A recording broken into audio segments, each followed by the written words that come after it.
Antes, maestro Ricardo Sevilla, antes de entrar con ese tema, te saludo con mucho gusto, el maestro Ricardo Sevilla, periodista independiente, columnista del diario Basta y miembro de esta familia sin censura. Buenas tardes, Ricardo. Buenas tardes, querido Vicente, público memorioso. Pues aquí, listos para hacer a la víbora chillar. Bueno, ahí te va. Leo a Laura Sánchez Ley, periodista, autora del libro Aburto, Testimonios desde Almoloya, trabaja en Expedientes Secretos en Milenio TV, pero lo que publica hoy también es cabrón. Hoy, no ayer, no hace una semana, hoy. Y a Laura Sánchez Ley la respeto por sus investigaciones y su constancia en el tema de el asesinato de Luis Donaldo Colosio. Escuchen nada más lo que publica la Fiscalía General de la República, encabezada por Alejandro Gersmanero. Finalmente, después de años de denunciar inconsistencias y violaciones en el caso Colosio, reabrirá el caso. Dice Laura Sánchez Ley, les dejo las irregularidades que encontré luego de 10 años de revisar y desclasificar su expediente judicial. La sentencia del caso está sustentada en una declaración, la de Graciela González, novia de Aburto. Sin embargo, al ver los careos encontramos que se retractó y dijo que Aburto nunca le confesó el asesinato, sino que la Policía Federal la obligó a firmar unas hojas. Graciela, no pido nada en contra tuya, puedes estar siendo intimidada, sobornada o engañada. Graciela continuó en silencio, transcurren unos segundos y lo que escucha es el llanto de Mario Aburto. No, él no me lo dijo. La taquimecanógrafa vuelve a consignar, no para de llorar. La descripción exacta de cómo Aburto disparó la conocimos gracias a 8 policías federales. Según ellos, vieron cómo Mario disparó 2 veces. Sin embargo, encontré que 6 policías no participaron en la detención o estuvieron cerca y fueron presentados como testigos del crimen. Otros testigos clave fueron sus primos Marcelino y Mauricio, quienes aseguraron que Mario les enseñó unos días antes el arma homicida. Días después se retractaron y aseguraron que fueron torturados y que los amenazaron con echarlos en un hoyo. Evidentemente, la Fiscalía General de la República tendrá que buscar a José Antonio Sánchez Ortega, un agente del CISEN, quien fue detenido con sangre en su chamarra y plomo en las manos, y aún así fue liberado a las 3 horas de ser detenido el 23 de marzo de 1994. Y es que primero Sánchez Ortega aseguró que no iba armado el día del magnicidio, ya que dentro del trabajo que realizaba no se le permitía portar armas de fuego. El dictamen firmado por 4 peritos concluyó que en las manos de Sánchez existía la presencia de plomo y bario. Para mí, evidentemente, tiene fines políticos electorales. Además, las cajas de pruebas están destruidas o echadas a perder. Lo dejaron morir. Las balas andan regadas en una caja. Yo las recogí. Además, que muchísimos de los involucrados han muerto. Consigna en Twitter esta periodista Laura Sánchez Ley. Pues parece que las cosas se empiezan a mover, mi querido Ricardo Sevilla. Sí, las cosas empiezan a moverse y ojalá tomen un cariz más investigativo. Aquí es importante lo que está haciendo Laura Sánchez Ley, a quien yo también respeto, a pesar de que trabaja en Milenio, a pesar de todo eso, pues ha logrado también un cierto prestigio periodístico muy distinto a lo que hace su compañera pues de un lado, que es Azucena Uresti. Aquí estaríamos ante un fenómeno inédito, una periodista que está escarbando sobre el caso Colosio, pues es muy relevante estas pruebas, las fotografías que está compartiendo en este hilo, es algo que nunca quedó muy claro.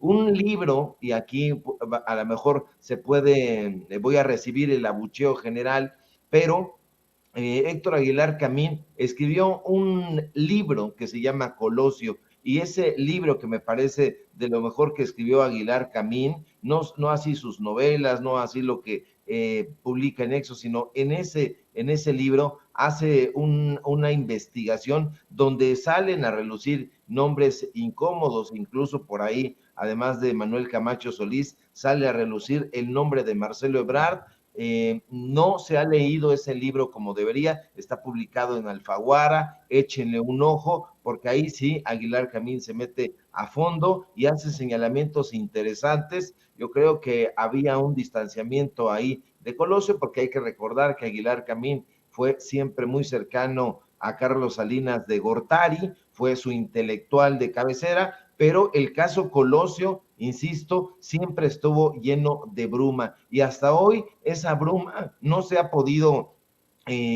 aclarar y hacen falta investigaciones. En este caso, pues es un gran atisbo lo que hace Laura Sánchez Ley. Habría que darle seguimiento y sería interesante también que compañeros y compañeras periodistas de investigación le tomáramos la palabra y le metiéramos a ese caso, del cual se han hecho documentales, se han hecho reportajes, se han hecho inferencias, pero que no está aclarado por completo, y esto que dice de haberlo dejado morir, pues bueno, es un señalamiento que deja la víbora chillando y estaremos muy atentos. También vamos a revisar a ver qué es lo que podemos encontrar, porque de eso se trata el periodismo de investigación, no de salir en primer cuadro, no de hacer un show mediático, sino de tratar un poco de renunciar a los reflectores y ponernos a investigar, ponernos a escribir, ponernos a esclarecer para que se lleve a cabo una investigación colectiva. Eso es lo que hace falta en este país, en este gremio, donde ya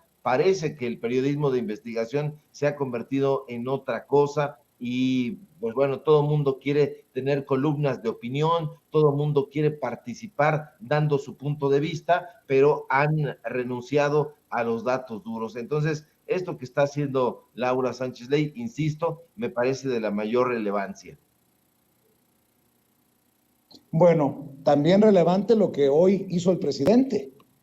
Nuevamente rescata un extracto de la entrevista que le concedió el Papa Francisco a una colega periodista, a un medio argentino. Y vaya que si deja la víbora chillando, mi querido Ricardo Sevilla, y te voy a pedir que me ayudes con la desmenuzada, con el análisis. ¿Por qué no sé si me ayuda a proyectarle a la audiencia de Sin Censura esto de la caca en el periodismo? Y vaya que si hay muchos que apestan, aunque lleven peluca verde o traje de marca. ¿Verdad? ¿Verdad, Loret? A ver, échelo, Ceci.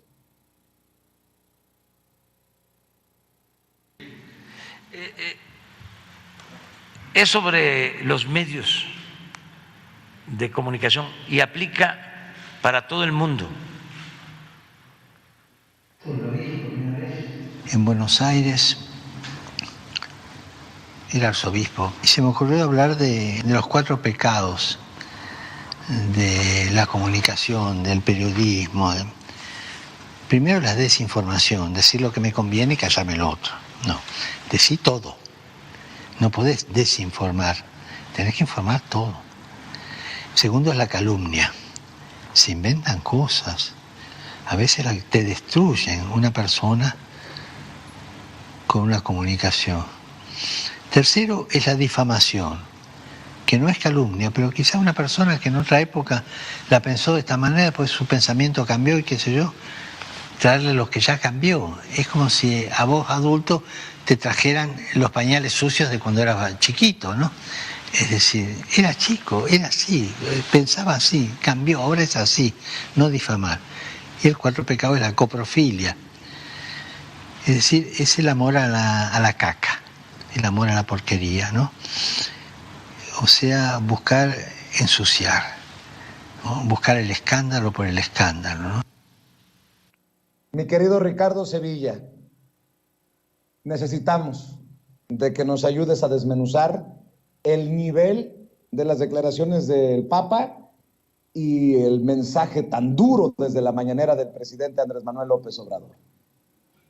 Muy interesante, Vicente, y claro que sí, hay que ver con lupa y hay que escuchar punto por punto todos estos presupuestos que hace el Papa Francisco, el líder de la Iglesia Católica pues recuerda cuando era arzobispo allá en la ciudad de Buenos Aires, y donde se le ocurre hablar sobre lo que él denominó los 4 pecados de la comunicación y del periodismo. Y hay que coincidir plenamente con el Papa, porque coloca, fíjate, en primer lugar la desinformación, que de acuerdo con su definición, pues es solo aquello que conviene decir al informador y callar todo el resto, todo aquello que no concierta ni se empareja con sus intereses. En ese punto es muy interesante lo que dice el argentino Jorge Mario Bergoglio. Dijo que un comunicador tiene que informar todo, y tiene razón.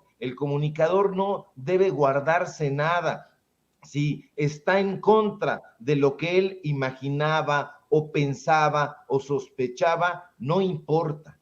El periodista tiene que informarlo todo, no tiene que esconder nada, ningún matiz. Ahora, el segundo pecado, de acuerdo con el jefe del Estado del Vaticano, es la calumnia, donde los periodistas, digamos en este caso, en el caso mexicano, los pseudoperiodistas, y que nosotros hemos definido como sicarios de la pluma, inventan cosas para destruir mediáticamente a la gente, a las personas.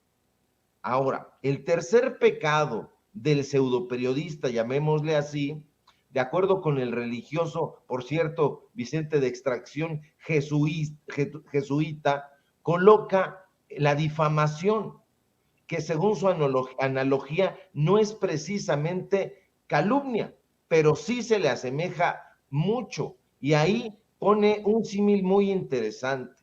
El Papa, que tiene una sagacidad profunda, dijo que estos comunicadores no entienden que la gente cambia y por ello prefieren ridiculizar a las personas sin entender que el pensamiento cambia, el pensamiento muda, dependiendo, por supuesto, de la época y de la madurez. Pero los pseudoperiodistas no reparan en eso. Ya sabemos que son básicos, que son primitivos y no les importa. Entonces es cuando exhiben a la gente descontextualizando todo el escenario, como quien exhibe, lo dice el propio Papa, a un adulto que de niño trajo los pañales sucios. Entonces, no es posible que una persona básica como un periodista o sicario de la pluma diga, es que esta persona antes pensaba así o asá. Por supuesto que cambiamos y que mudamos de pensamiento, porque no es igual cuando éramos niños, cuando éramos bebés y traíamos los pañales cagados, lo que pensábamos, lo que creíamos, cómo veíamos el mundo, a cuando ya crecimos y aún así en la época adolescente, en la época de madurez, en la época de vejez, vamos mudando de pensamiento. No se trata de que seamos personas diferentes. ¿Nos equivocamos? Por supuesto que nos equivocamos. Es una condición sine qua non de la humanidad. Pero eso no lo entienden estos personajes. Es que López Obrador antes era priista, por supuesto, y se fue del PRI porque ya no le vino bien esa ideología. Lo decía ante una pregunta estúpida que le plantearon el líder surrealista André Breton, un periodista tipo de los corresponsales que abundan por ahí. Usted dijo esto en este momento, pero hace 2 años dijo lo siguiente. Entonces André Breton le dijo, entonces usted me está acusando de que yo cambio de ideas como quien cambia de zapatos. Dice el periodista, sí, en efecto, usted cambia de ideas como quien cambia de zapatos. Entonces Breton le responde magistralmente, tiene razón, yo cambio de ideas como quien cambia de zapatos porque no puedo andar con los mismos zapatos toda la vida. Y eso es lo que deben entender, Vicente. Una persona no puede andar calzando las mismas chanclas toda la vida. Si unos zapatos ya envejecieron porque las ideas envejecen también, entonces las cambias y punto. De ahí que el presidente López Obrador, pongamos por caso, pues ha confiado en personajes que decían haber cambiado y que no cambiaron, pero también ha confiado en personalidades que ya no tenían la misma ideología, ya no tenían el mismo punto de vista antes y cambiaron. Es el caso, por ejemplo, de Manuel Bartlett. Manuel Bartlett, pues sí, en un tiempo fue salinista, fue el poderosísimo secretario de Gobernación de Carlos Salinas de Gortari, pero ahora y desde hace tiempo ya cambió su perspectiva política, su manera de hacer las cosas. Entonces no nos podemos poner puristas. Ahora, como cuarto pecado del pseudoperiodista, el Papa, y que por cierto, Vicente, sabe bastante de analogías, puesto que fue profesor de literatura y psicología en la Escuela Jesuita Inmaculada Concepción allá en Santa Fe, colocó lo más interesante, la coprofilia, que según dijo, y dijo bien, es el amor a la caca, el amor a la porquería que solo busca ensuciar y escalar al escándalo. Y tiene razón Vicente, el jerarca católico. Recordemos que los pecados capitales, como se les conoce popularmente, también son definidos como vicios y conforman una serie de conductas que engloban algunas de las peores estulticias, algunas de las peores faltas de la humanidad. Y sinceramente hay que coincidir con que los medios de comunicación corporativos en México y en el mundo son cada vez más excrementicios, es decir, cada día resultan más degustadores de caca y no solamente la comen, la van lanzando por aquí y por allá. Que no se nos olvide en ningún momento que coprofagia en los animales es la ingestión voluntaria de heces fecales, o sea, de mierda, pero en los seres humanos es otra cosa. Y ahí se trata de una parafilia que es considerada como una suerte de fetichismo y que consiste en la excitación producida por las heces. Y los periodistas que trabajan en las empresas de comunicación de Eli Ortiz, El Universal, de Junco de la Vega, El Reforma, de Manuel Arroyo, El Financiero, o de Olegario Vázquez Aldir, de Imagen, parecen estar muy excitados ingiriendo mierda. Y lo mismo hacen, aunque ellos digan que son cercanos a la Cuarta Transformación, los empleados de Ricardo Salinas Pliego en Televisión Azteca, los empleados y las empleadas de Emilio Azcárraga en Televisa. Esos consumidores de caca, Vicente, gozan y se solazan difundiendo informaciones falsas que son diseñadas para hacerse pasar por noticias serias con el objetivo de difundir engaños. Es en suma desinformación deliberada para obtener fines políticos y financieros. Eso la gente lo tiene que decir y no importa que la embadurnen de caca. Entonces, por eso el Papa Francisco tiene razón, no es necesario hacer grandes deducciones lógicas ni ser un genio hegeliano para darnos cuenta que no solo se trata de inventar una historia por diversión, no se quieren divertir, se quieren divertir lanzando paletadas y carretadas de caca que además tienen objetivos y motivaciones económicas muy específicas. Aquí, a diferencia de lo que ocurre en Argentina, no estamos ante Joaquín Morales Solá, no estamos ante Jorge Liotti, ante Carlos Pagani, que son de los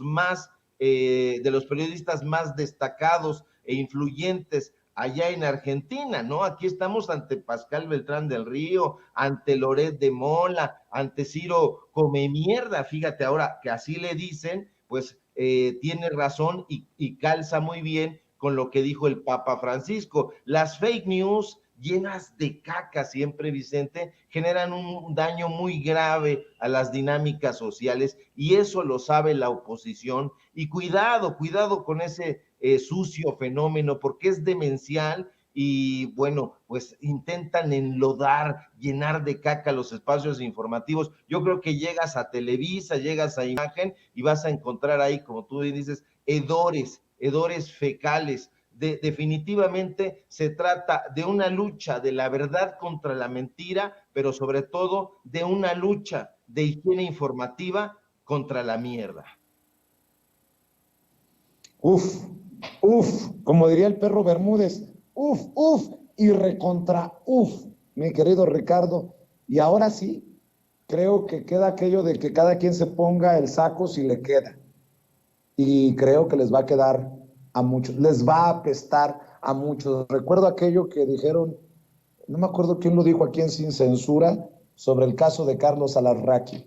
Hay algunos que se bañan en el estiércol y obviamente apestan. Mi querido Ricardo, hay que seguir hablando de estos temas. Te agradezco que lo hayas desmenuzado magistralmente, como siempre, para la audiencia de Sin Censura. ¿Y por qué no cerramos invitando a la gente para que esté al pendiente de tus espacios, esté al pendiente de tus trincheras, te lea, te escuche, te vea, maestro?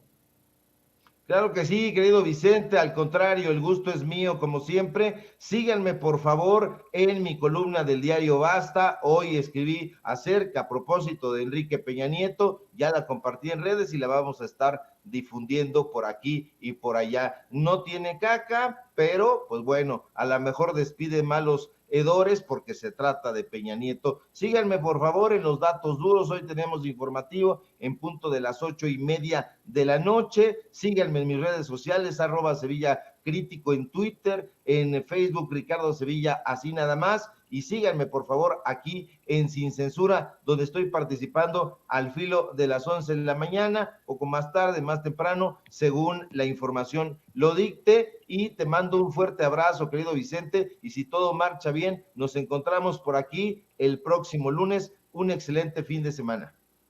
Igualmente, maestro, el maestro Ricardo Sevilla hablando con nosotros Sin Censura, y